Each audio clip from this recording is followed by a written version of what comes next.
Wow. Urumva ko yego itangazamakuru yari ritangiye kuzamo noneho amafaranga. yego Mm.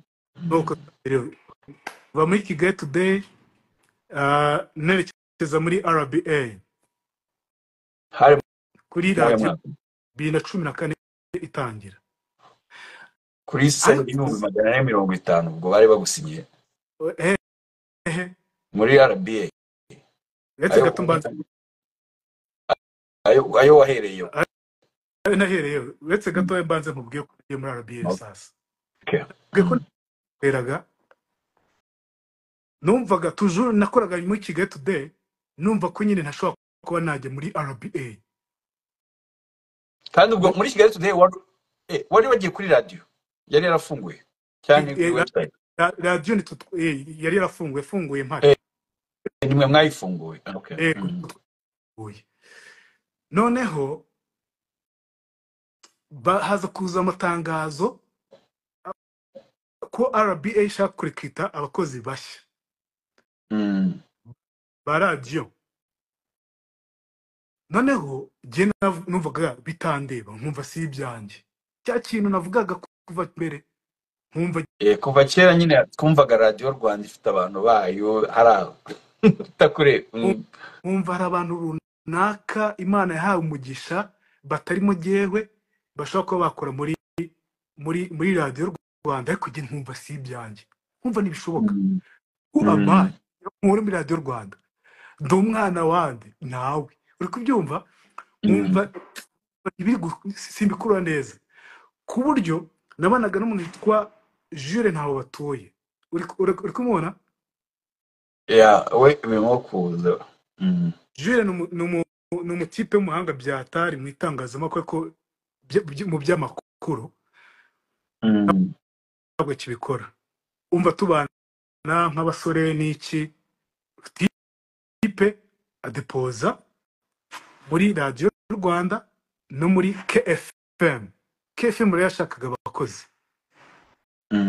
no muri KFM adepozamo, none arambye ati azana formulaire, hari formulaire za mifotra twuzuzaga, ati wakujuje nawe tukajya muri RBA.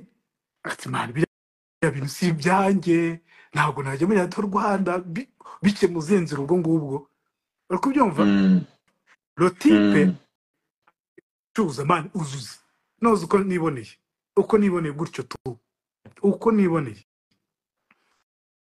Hari umupeti witwa Placide Ngirishuti n'umugabo n'umusore kameme. Placide Ngirishuti yakoraga kuri KFM, yagiye kudepoza ibye, adepoza ibya Jules na adepoza n'ibyanjye ariko nabyujuje juste kwikiza, just kuko abandi bujuje na byuzuzo byo kwikiza. Muri rotipe agezeyo, agera kuri reception baramubwira bati uyu nguyu ariko ntabwo yujuje neza, turabijugunya cyangwa umwuzurize. Uko nguko niko yambwiye, bamubwiye ubwo neza yari jewe man. Placide Ngirishuti yarujuje anyuzuriza ibintu bisabwa byose ntujuje, arabyuzuza arandeporiza. Ubwo urumva mu guhamagara bahamagaye twese mu abadepoje tujya gukora ibizame, dukora ibizame rero mba mu babitsinze, mu batsinze bizame. Uko niko nije muri RBA. Gato byari bifrozinze mukora ibizamini. Nari mvuze ngo twakoze ibizame muri RBA, ariko urumva mu gukora ibizame ntabwo jewe vraiment nari nujuje ibyo nari nabivuze. Wabyumvise? Twabyumviye nayigize hari ujya kugana haba hatsinze. Yes, twakoze examen zisabwa zose mu bantu bahitagamo bwumva icyo gihe muri 2014 twakoze ibizame turi abantu 83 bashakamo abanyamakuru ba Magic FM. Bangaye gihe bashakaga abanyamakuru kumva twinjiyemo nige na Pendo twenyine twinjiyemo. bashakaga babiri mu bantu 80 n'abangaye bari bakoze ikizamini, aza wowe na Pendo.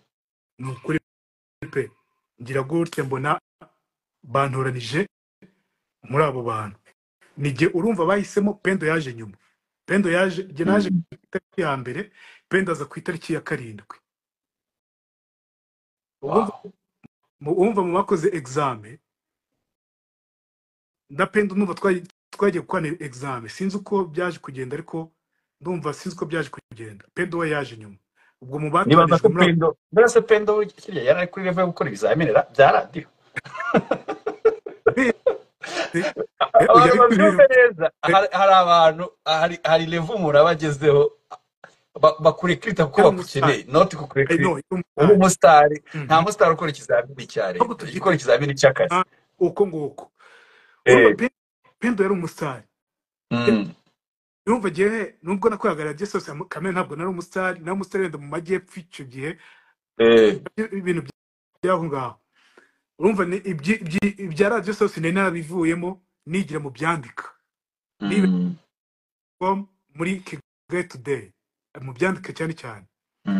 Ubwo radio nabwo nibwo yari kiza ya Kigali Today.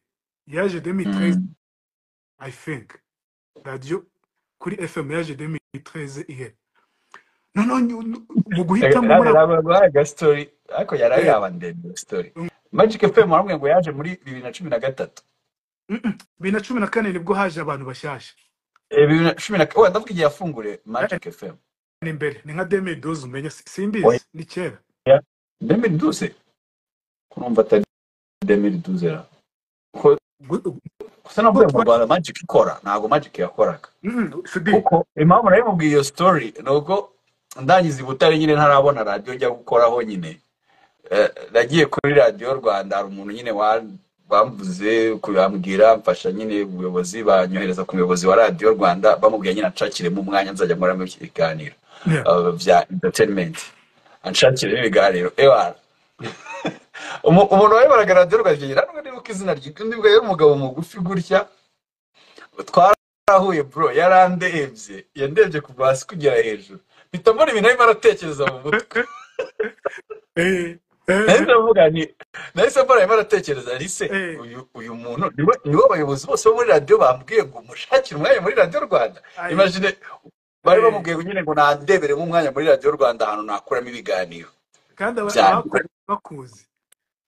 Urumva n'abantu banyohereje ni n'umuntu ukomeye muri Oremforo nyine bari banshakiye bavuga Alisudi twamuzana. Ikindi n'abanyamakuru bishimye nyine, bari nubwo bwa mbere bari bagiye kubona umunyamakuru w'umujene waje gukora ibintu by'abajene. Urabwo icyo gihe muri Radio Rwanda harimo abanyamakuru basa nk'abakuzeho, ariko baje Dokasitani nibwo bari bakimara kwinjiramo, nabo ndibaza bataragira cyane, batarabiyumvamo nabo.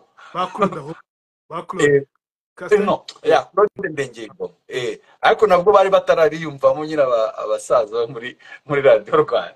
Umva yarandeje umuntu arukuru murakuru ukahita ubona esa gusuzugura nta n'ibintu muravuga. Ubwo ikintu yahise ambwira ngo ahantu yambonera umwanya kuzajya nkora nyine ibintu bya entertainment ni kuwa mbere. Ndabyibuka yamwe ngo kuwa mbere kuva saa saba kugera saa 8. Buri wa mbere saa 7 kugera saa 8, isaha imwe nabwo mu cyumweru. Kuri televiziyo Rwanda, oya kuri Radio Rwanda.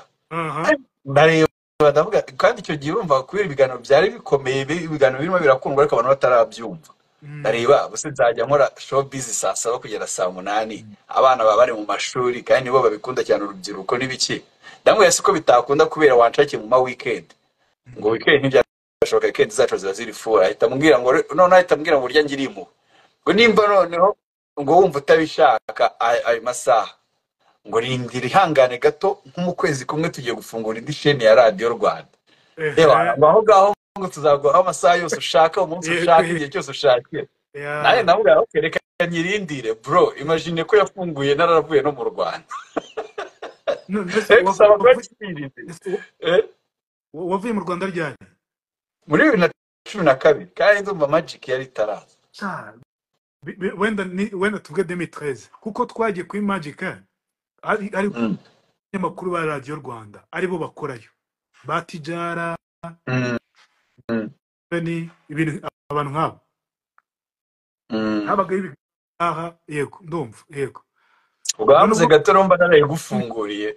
Warayifunguriye umuyobozi wa radiyo Salus wa radiyo Isango Star yahise abyumvisha ko ngiye muri Oremforo yahita ansomera hejuru avuga ati oya byari birangiye nanjye nari nigire muri Oremforo habuze gato.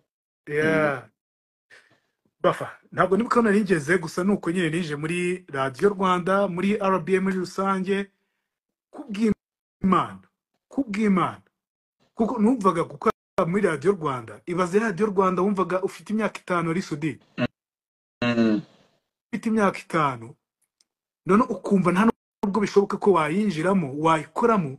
Ndabyibuka email y'uwitwa ngo Kanizio ubwo ni HR n'uyu musa cyari HR wacu yibase warabiye utarayiva. nabonye iyo Reka twitije story ndabona dusigaje iminota 28 yawe dusoza ikiganiro. Story yaryoshye ntabwo wamenya ko tumaze isaha n'iminota 32 mu kiganiro already. No, reka twinjire twihute tugere kugira ngo nshobore gusoma n'ubutumwa bugufi. Hano mfite abantu bohereje message bifuza ko mbugusomera. Ugiye muri RBA ni radio ya Reveza ari nayo twahereye uvuga imyaka 5 ba Simomana Amabiri Simomana ushingiye no kuri umuntu wawe witwaga Amable. Urayikunda uza kuyinjiramo birakora umunyamakuru ukomeye urakundwa. Uza no gushinga utanya no gukina na film wakinnye muri film yitwa Jabo ndibaza nimba nibeshye. Nyuma uza gushinga YouTube channel yitwa Gerard ndibaza Mbabazi nayo ariko yitwa yeah unanagikora muri RBA ariko ejo bundi birahurirana simbizi nibyo nshaka tuhite tuganaho. Havugwa ibiwa byinshi tubonye usezeye muri RBA. Twibaje impamvu usezeye ahantu wagiye udream ufite inzozi zo kuhakora, ahantu nibaza ko batanaguhembaga nabi, ahantu nibaza ko kari akazi keza n'abantu benshi bifuza n'abanyamakuru benshi bifuza kuba bakora usibye n'abanyamakuru n'abandi. Wagasezeho kubera iki? Ese ubona kubihuza nuko ngo uko Sandrine yaraje bakavuga ngo ntiwashobora gukora Sandrine Isheja bifite ukuri nabyo nibyo cyangwa nta kuri kurimo? Muri Exeter tavuga ngo sobanura explain. Bya naribonye birantangaza nyuma birambabaza kubera ko abantu babizi benshi inshuti zanjye za hafi nabo muri RBA benshi twaganiraga bari bazi ko muri kuno kwezi ko nzasezera mbere yuko na Sandrine abo umuyobozi wa RBA. Umwe mu bayobozi ba RBA cyane rwose n'umuyobozi wungirije wa RBA, umuyobozi wungirije wa RBA. Abantu bose bari babizi neza ko kuno kwezi ubundi nagomba gusezera mu kwezi kwa 4. None ndavuga ni ngomba gusezera mu ntangiriro z'ukwezi kwa 9. Umva ukwezi kwa 4 kwarananiye bite nuko wenda n'inshingano zindi nari mfite. Umva nagize muri televiziyo Rwanda hari ikiganiro mfite cyitwaga Zoom in, abantu bari bagikunze.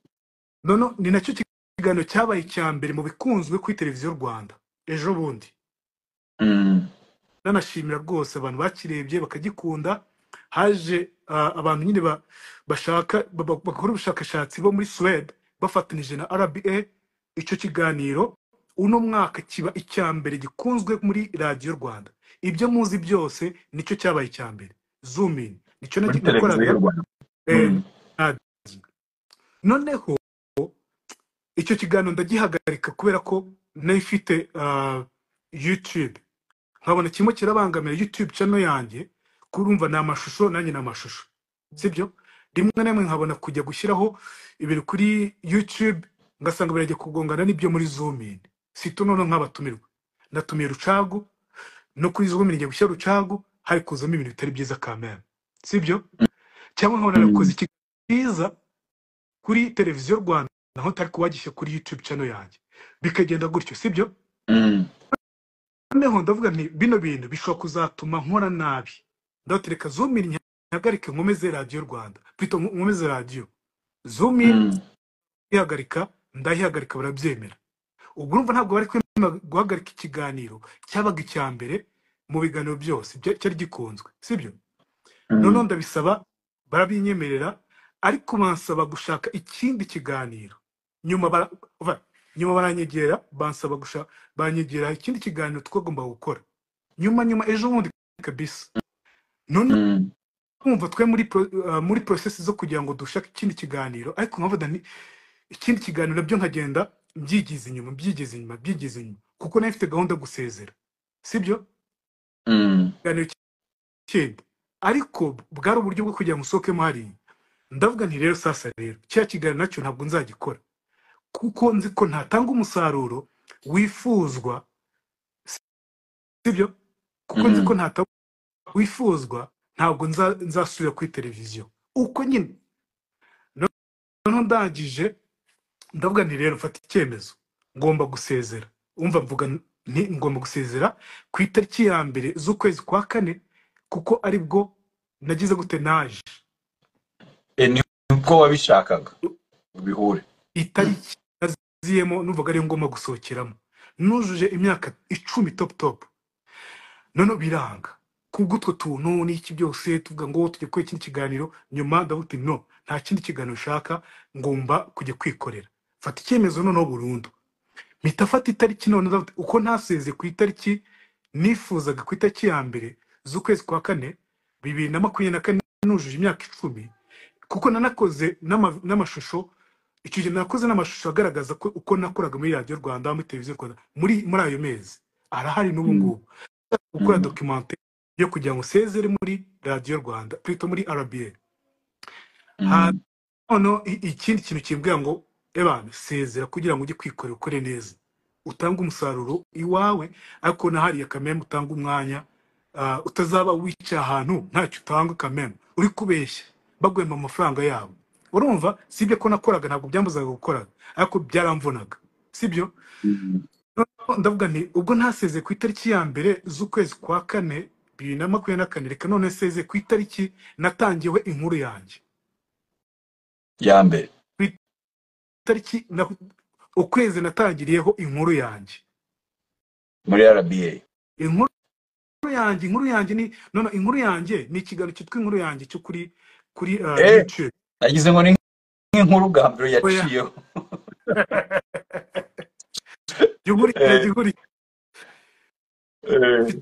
Cyitwa inkuru yanjye, my story. Inkuru yanjye mu Kinyarwanda, ariko tuganira n'abantu n'iki byose. Cya kiganiro gice kuri YouTube cyitwa inkuru yanjye. Okay, yeah. Yego. Noneho ndagije ndavuga igihe natangira inkuru yanjye nibwo ngomba no gusezera none muri RBA. Bihurirana n'uko kwezi rero nasezemo. Noneho bihurirana na Sandrine Shejaje. Bihurirana na Sandrine Shejaje. Ariko uhita uvuga ati none mbonye impamvu ya nyayo noneho yo kugenda. Oya. No. Iyi ngiyi ni declencher. Oya. Sudi, kuba bizi nari nasezeye mbere. Kubana n'inama ya ministre inomo muntu. No kubisobanura duva bisa naho biteye isoni ukuntu.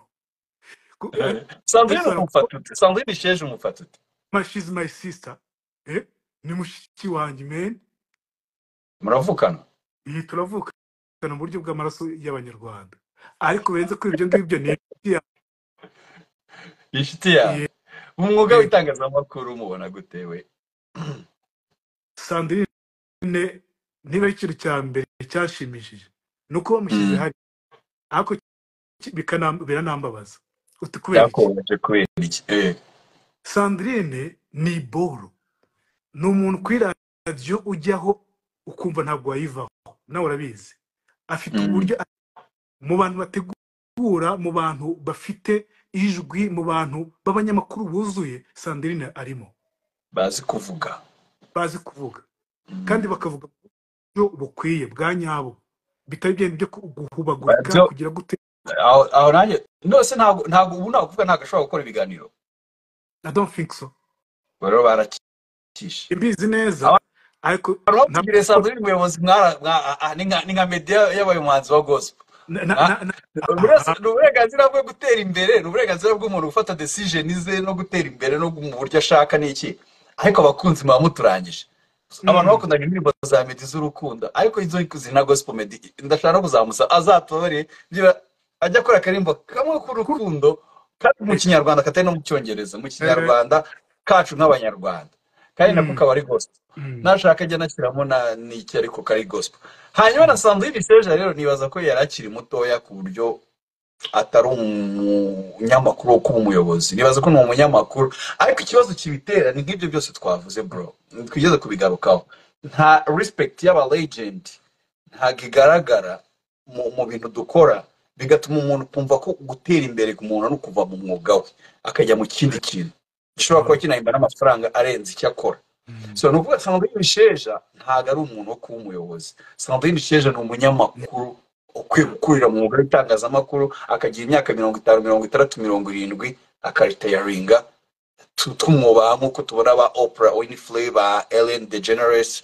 bande baritayaringa ariko biragoye mu Rwanda kuko sinzi ko azageza ku rwego rwo guhembwa miliyoni 500 ku mwaka kugira ngo yumve ko agomba kuguma mu mwuga w'itangazamakuru ahubwo birangira nyine abona ahantu ashobora guhembwa amafaranga menshi ari ku muyobozi wa RBA ugasanga ibyo birenze ku munyamakuru hariya ni umukuru w'igihugu uba waramushyizeho hariya ariko none se bagutegeka barakubaza bakugisha inama ibyo ari byo byose Sudi navugaga igihe byaranshimishije ko yabaye promoted ukuriye kubera ko byanze kunze RBA ni RBA nyine ni ikigo cy'igihugu cy'itangazamakuru ubwo usanga nyine haba hakenewemo n'umukuru w'igihugu cyangwa bikoze kuriya babonaga ko ikintu gikeneyemo runaka cyo kugira ngo hazemo andi maraso atandukanye uramonda sinoga urimo urabasobanurira ariko ntabwo byatuma ntarira nk'umukunzi w'ibiganiro reka banze ngeza aho ushaka byanze bikunze Sandrine kuzamo hariya hari by'ikintu byo guhindura nahoze mbiganiraho na Michel ni mushiti wanjye byataye ndamuzi iradukunda nawe ndashaka kuzamutumira tukaganira yekeneye umuntu nka Sandrine kugira ngo ahindure utuntu tumwe na tumwe you know hari abantu nyine bari aho ngaho bakora nk'umuntu witwa Ardo uramuzi man uramuga number 1 umufatanije none na Sandrine akazana none muri programme z'abajene Sandrine ni umuntu ushobora kumenya uko mbitekereza uko muzi ushobora kumenya indirimbo zikeneye kuri radio n'izidakeneye kuri radio pana kuvuga ngo kana kaza indirimbo tugomba kwikina ibyo umuntu ufite amaraso n'imyumvire nk'iya Sandrine uri kubyumva none kurundi nkavuga ni icyo ni cyiza ko aje hariya muri RBA ariko nanone kurundi ruhande Sandrine nadakora ikiganiro haba kuri radio haba kuri televiziyo ni igihombo muri media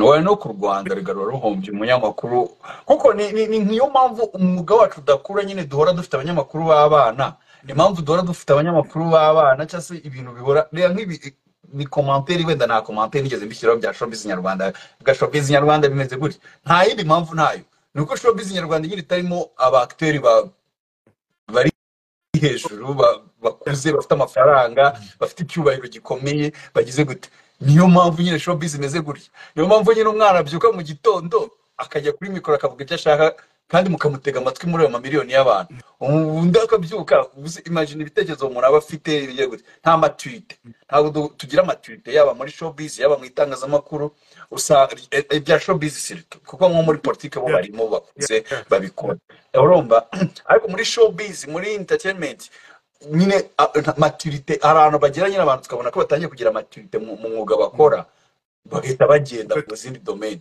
bagahita bakora mu bindi bintu na Showbiz ni kumeze yaba abanyamakuru ba Showbiz yaba abahanzi nyine hari abantu bagera aho kugira ngo dutangiye kubona nyine ba Oprah dutangiye kubona ba Jay-Z dutangiye kubona za Universal Music dutangiye kubona biki birangira company zikomeye zirimo kuba abanaliste bazo cyangwa abantu bazikritika no mwana utazi naho biva niyo bijya wese wigira umu expert mu itangazamakuru cyangwa iki wishakira amafaranga cyangwa wishakira ubusitari urumva ugasanga nyine ibintu byacu bihora ari iby'abana nyine so niyo mpamvu mvuga rero iyo ufashe umuntu nka Sandrine nyine twari dutangiye kugira umunyamakuru ukuze ufite experience ukahita umukuramo nawe ubwo urumva reve z'undi munyamakuru nawe na reve nawe nyine no kwibera umuyobozi ntabwo career umva uri reve yo kuba muri icyo kintu ugiye wowe ugisaziremo kuko ntabwo ariko bigenda bimera ya reka wenda tuzabigirira topic ya iminota yagiye iminota 13 reka nsore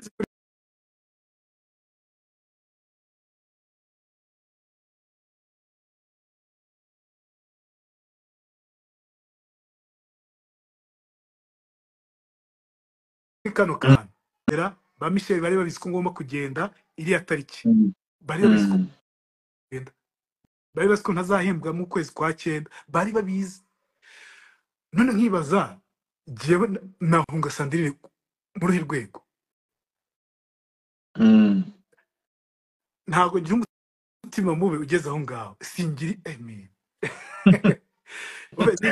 abari abantu bavuga ibintu batazi nyine nibyo byose twavuze bivugwa nabo banyamakuru atanakubaje na Sandrine atangize gute nta research ntaki kubera ni itangazamakuru ryacu ntago rigishingiye ku itangazamakuru gishingiye ku ma opinion abantu bavuga nyine kuko atekereje ibintu niko bivuga no kuvuga nziko ni itangazamakuru bangira ko nyine nuko informa no gutanga amakuru niryo tangazamakuru ariko niyo mpamvu cyitwa itangazamakuru ariko ntago kiri itangazamakuru ahubwo bisigaye ari expert buri wese n'umu expert buri wese n'umuntu inararibonye no YouTube mana yanjye YouTube niwe nabirangije batubwira umuntu utazi naravuye akakuvuga ejo hari umuntu nabonye wamvuze aransobanura avuga ama business ifite ikigaravuga ndavuga simuzi ntahananzi ntawambajije ntabagize gute aravuga ibinyoma ijana bro gusa umuntu kuvuga ibinyoma 200% kandi akabivuga nk'umuntu bihagazeho ufite na fact akakubwira uburyo afite ngo fact afite n'ingero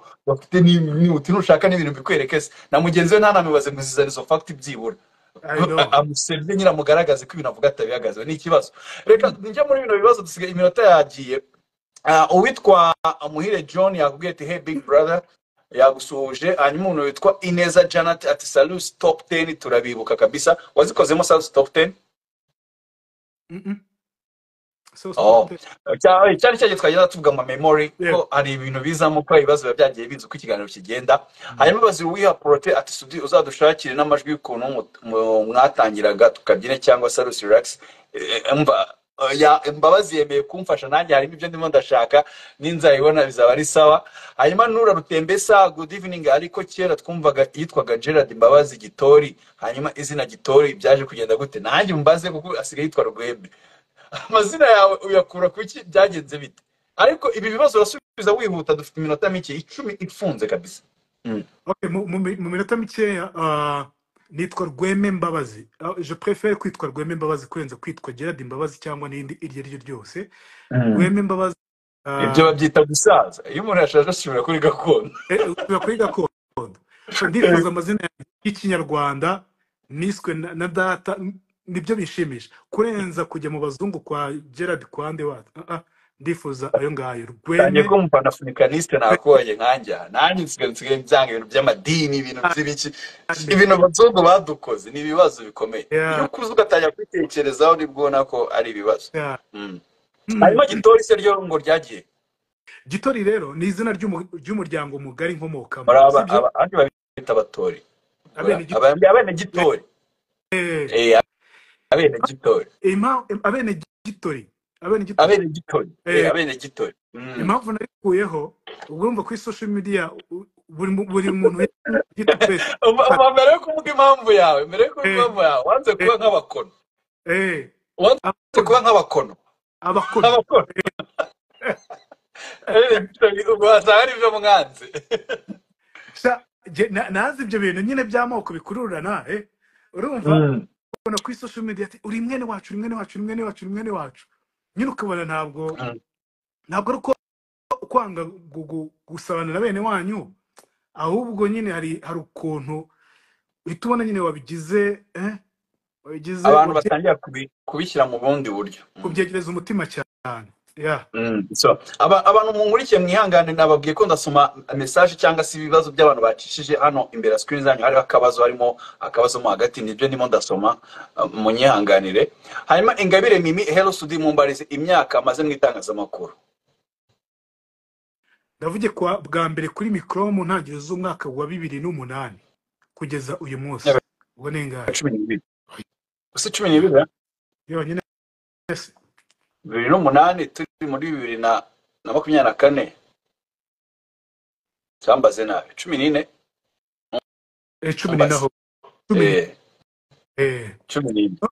Hanyuma Cogastar ati mutubarize ese ko yaravuye kuri RBA hari ahandi ashobora kuba ateganya gukora? Hano iki twakivuze, useze kuri RBA aho wagiye kwikorera ku nkuru yanjye, ariko hari n'ibindi nkora, hari n'ibindi byo kuzana wenda bindi. Ese bro, YouTube ihemba amafaranga ku buryo umuntu ashobora gusezera muri RBA, iyo salary ukura kuri YouTube ku buryo umuntu ayikura muri RBA? Maze imyaka 16 mvuge kuri microman. Nibyo nagiye kuvuga, abantu batumereye nabi hano twashaje baja. Harimo na Sande Juste wiyise Kagame, we na Brian, DJ Brian bise ba Kagame. Narimwewe nahize numwe mu bana ba Kagame utwandikiye kumini Justin Sande. Amandine mwakoranaga nawe ndamubona hano, tumusoze. Amandine Dikumasabo. Yeah. Yes. N'abarufa mwese murakoze, abantu batwibukije imibare, turashaje byo. Yes. Ubwo inkuru yanjye niko YouTube channel yitwa. YouTube channel iri mu mazina yanjye, yitwa Rweme Mbabazi. Rweme Mbabazi. Ikiganiro gico cyitwa inkuru yanjye. Inkuru yanjye, yes. Hanyuma Bagabo Jean avuka Nyaruguru cyangwa Huye? Mvuka Nyaruguru. Tuyishime Ibra ako yavukiye muri Huye mu karere ka Huye mu bitaro bya CHB. Hanyuma Tuyishime Ibra iki ndabemera mwa bagabo mwe muri abambere kabisa, urakoze cyane. Hanyuma uwitwa Abazuru wiha Prote Sudi, jya utwibutsa amajwi y'abanyamakuru bakanyujijeho, urugero Jamen Wahiriwe cyangwa Neza Nice Fabrice. Hari nka Jamene Mbabazi yanyemereye ko agiye kuyamaho, ngo nimbona ari uburyo namwe nabumvisha nzabibakorera. Hanyuma Jerio Hasala tumutubwire iyo story ya Jean Gentil. Iyo story ya Jean Gentil Mbabazi yanze kwivugamo cyane kuko ngo ntaga abyibuka neza, atayivuga nabi ko ni story mujya muzumva ku bihanda bazanamo umukuru w'igihugu wari icyo gihe, ndibaza sibyo? Ni Pastor Bizimungu. Ni Pastor Bizimungu. Ni Pastor Bizimungu. Bavuga buryo yari yinjiye ahantu Jean Gentil yakoresha slang zari ziri icyo gihe. Sitanamenye muri iki gihe ushobora no kubivuga kuko nka His Excellency Paul Kagame usigaye ubona ko asabana cyane n'urubyiruko ku buryo nk'iza slang ushobora kuyikoresha rwose ntagire ikibazo, bitewe n'uburyo urimo urayikoreshamo. Ariko icyo gihe Jean Gentil yakora ukuntu bavuga nyine yari slang bitakumvikana neza cyane. Reka tuzayisubiramo ubutaha. Hanyuma Sandrine Rode Noir atubwire uko yahuye na madamu we. Iyi story rero z'urukundo sinzi ko biri bunkundi, reka tuyireka oya, reka tuyihorere. Nzakugarura tujye mu mastori yo muri segonderi, mu mastori uko byatangiye, ibibazo by'amatsiko n'ibintu byinshi cyane. Nzakugarura, that's why nashaka tubigemo, kuko dusigaranye iminota 5 tubigiyemo ntabwo wahitubwira nkuko dushaka kuyumva. Ndamusaba Sandrine yihangane, stories z'urukundo za Gerard Mbabazi ari ibintu bishyashya avuga agiye gukora, tuzabigarukamo yabizanye, tunabafashe no kumushyigikira, tuninjiye no muri izo stories zindi n'ibibazo by'amatsiko. Hanyuma Time Be Official uzatugarurire Sunday Night Vibes kabisa. Vibes za Sunday Night ziragoye, ngo ni ikiganiro kiba ari kinini gisaba production. Urumva rero byansaba production nini, nago ubu right now nabangubeshye, ariko Imana hari izamfasha ngakora YouTube channel umunsi byakunze, wenda nzagerageza, ariko gukora nka Sunday Night byo biragoye. Ndabeshya imagine nakoraga ari ngewe Mike Claude Kabengera, Sandrine Sheja, Arakinze Imana, Philippe Tajemo, Plaisir Muzoge, Aline Burundi, wa mutama yitwa nde wadukoraga amakuru ya gospel witabye Imana, nyuma aza gusimurwa na Kole aya. Urumva hazamo uradukoraga filimi Inosa, urimo urumva squad byatari.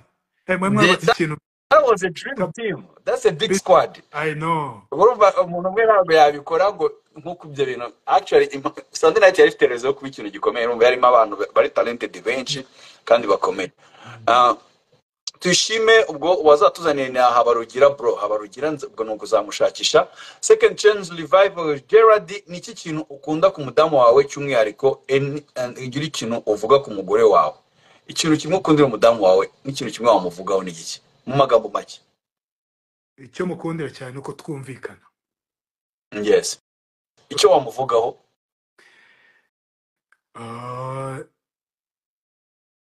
Icyo namuvuga nuko mukunda, nuko mama w'abana banjye, nuko tuzasaza kandi dukundana. Haleluya, haleluya. Uwo rero nta wundi akaba ari umufasha wa Gerard Mbabazi avuzeho, akaba ari uwo bashakanye rero, yitwa Uwase. Ngo ndibuka ko ari ku itariki ya 12 z'ukwezi kwa 10 mu mwaka wa 2021 ubwo mwashakanaga n'umufasha wawe kabisa, Uwase Elise. Yes, hanyuma Like Mitsutsu salama umbariza uti ese akarere akomokamo ko tubona nta terambere cyane mu rubyiruko abivuga hiye, kudasubira iwanyu ngo ujye kwateza imbere, nko kuvuga ko wahize Kigali.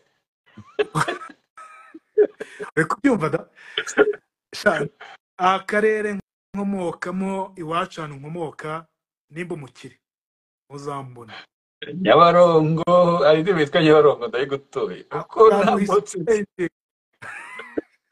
Sandrine Hose n'abaryango nawe iki kindi yibona wowe yaracyaje cyavuga kuri madamu we nacyo bagisubije, ubwo babigusubirijemo. Bagabo Jean mubaze yashatse afite imyaka ingahe, ubu atuye he, ese afite abana, ni iki cyamugejeje ku ntsinzi? Uyu afite ibibazo byinshi. Twirukana icya mbere, washatse ufite imyaka ingahe? 33. Utuye he? Rusororo i Kigali. Turaturanye Rusororo, nanjye niho ntuye. Ufite abana bangahe? Ni iki cyakugejeje ku ntsinzi? Ni iki kintu ngo cyakugejeje ku ntsinzi? Kwihangana. Habineza Faustin mumbarize se ni iki cyamuteye gusezera muri RBA, ndi nyuma yo gusezera asigaye akora iki? Iki yabisubije bihagije, ahubwo icyo usigaye gukora ngiye gisubiremo ko numbeje hari abantu bambajije ngo ngere ubabwire YouTube uko yitwa. Mfite YouTube channel yitwa Rweme Mbabazi, iriho ikiganiro cyitwa Inkuru Yanjye. Yes. Abdallah Avandaru ndabasuje. Gerard, ese uri umunyarwanda utavanye cyangwa uri umumetisi? Ndi umumetisi. Oh seriously? Gerard. Allo? Cyora turangije. Umumetisi wenda w'umuntu wo muri Nyaruguru n'uwo muri Huye. Ni umumetisi. Sandrine yaguhasi ibibazo ashaka ari umufana wawe ukomeye. Gerard turamukunda cyane, ariyoroshya mumarize kuki yavuye kuri RBA yagisubije. Muhi John bite se Mbabazi bro, niki kintu cyakubabaje mu buzima bwawe ugeraho uvuga uti amana ni ikinzira? Ntabwo mbishe icyo ashatse kuvuga hano, ariko niki kintu cyakubabaje mu buzima bwawe kurenza ibindi? Ni jenoside. Nziza Emma umvugiye ibintu pe, ni kuki iyo style wapi noneho n'ukuri ntago emubereye yabe na gato, no kumubaza niba we ababona abereye cyangwa se niba kuko nta wundi muntu uri bubibwe ko ari bibisepe. Uyu nguyu sinzi cyane nicyo gitwavuga ku misatsi birashoboka. Umugwe tugibona berewe cyane. Wamusubije. Hanyuma Aisha ndamukunda ubimubwire. Umva Aisha aragukunda ndabikubwiye. Aisha wanje. Thank you. Peter Okowe umumbarize ngo iki cyakubabaje mu buzima bwawe, yabivuze ko ari jenoside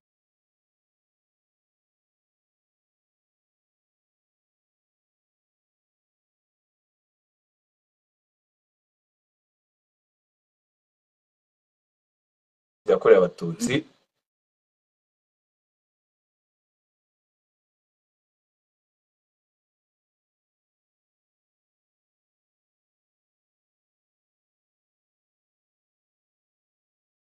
Uzagaruke ahangaha, impamvu cyawe uzagaruke ndashaka waruvuze mu kanya ko hari n'ibindi bintu urimo urakoraho ndagira ngo noneho uzaze tunaganira n'amasije tutaganira biography kuko uribaza ko twagusobanukiye bihagije tuzi aho wavuye ko waje kuba umunyamakuru ibyo ukora ubu utanukuza rero tuganira ku bintu by'amatsiko kuri Gerard Mbabazi kuki iki yatekereza iki kuri ibi ese azaba minisitiri se azaba umusirikare ese kuki akundi bese wowe n'umugore gute muri segonderi twara gute abana babagiriza inama kariyeri n'ibindi bizaba bigezweho icyo gihe uko ese umugore byagenze bite wase ndabeshya aragazagukubita Gerard ngira ikintu kimwe ubwira abakunzi ba Ris Dionea ariko nanyemerere yuko uzagaruka ntabwo nabyanga ariko hari Sudi batangiye ikiganiro bumvise amateka yanjye na hari Sudi. Thank you so much. Mwakoze cyane ari Sudi kuntumira mu kiganiro. Vraiment nabyita ko ari ishimwe rikomeye cyane kuba naganiye nawe. Dukunda ibyo ukora si ibya kera gusa, n'uyu munsi dukunda ibyo ukora. Uri umuntu wakunze itangazamakuru n'uyu munsi ukaba ukiririmo. Benshi bajya mu bindi bakabivamo ariko wowe wavuze uti I have to be there, ngomba kuhaba byanze bikunze mu itangazamakuru. Ushaka uburyo dufite ububyaza umusaruro urabukoresha, turakubona. Bituma tutakubura abantu nyine twagukunze twagufatiye urugero n'ubu uyu munsi tugifatiraho urugero. Bituma tutakubura kandi bituma wa musanzu runaka ushyiraho nabi byanze bikunze. Wambwiye kubwira abantu batwumva icyo nababwiye se bwo nishimiye ko mwadukurikiye muri benshi, Imana ibahe umugisha, kandi nishimiye vraiment uburyo mwagiye mutubaza ibibazo iby'agaciro gakomeye cyane. Ntimuzambura, ndi kuri YouTube ngiye no kubazana ibindi bintu byiza, ari projet nyine ndi gukora nziza ntavugira no kano kanya, ariko muzayibona nziza vraiment kandi muzashimira nyuma. Thank you so much. Uzagaruka kwitubwiraho. Urakoze cyane Gerard, urakoze cyane kandi I'm grateful kuba nshobora kwinspiring umuntu nkawe, umuntu ukomeye, kandi nawe ndabizi hari benshi bari muri inspiringa. Twizere ko nabo hari abandi nabo bazi inspiringa bikagumya ari umugozi uzakomeza kuyo tutazabura abanyamakuru beza b'abahanga mu itangazamakuru ry'u Rwanda nkawe. Gerard, ndagushimira kubwo ubutumire bwanyu wakiriye. Uwase ndamushimira ko yakwihanganiye, ariko inshingano z'urugo aya masaha ngibaza ko zakomeza ku bantu bamaze kugira experience. Genda sanga. Thank you so much. Thank you. Thank you so much.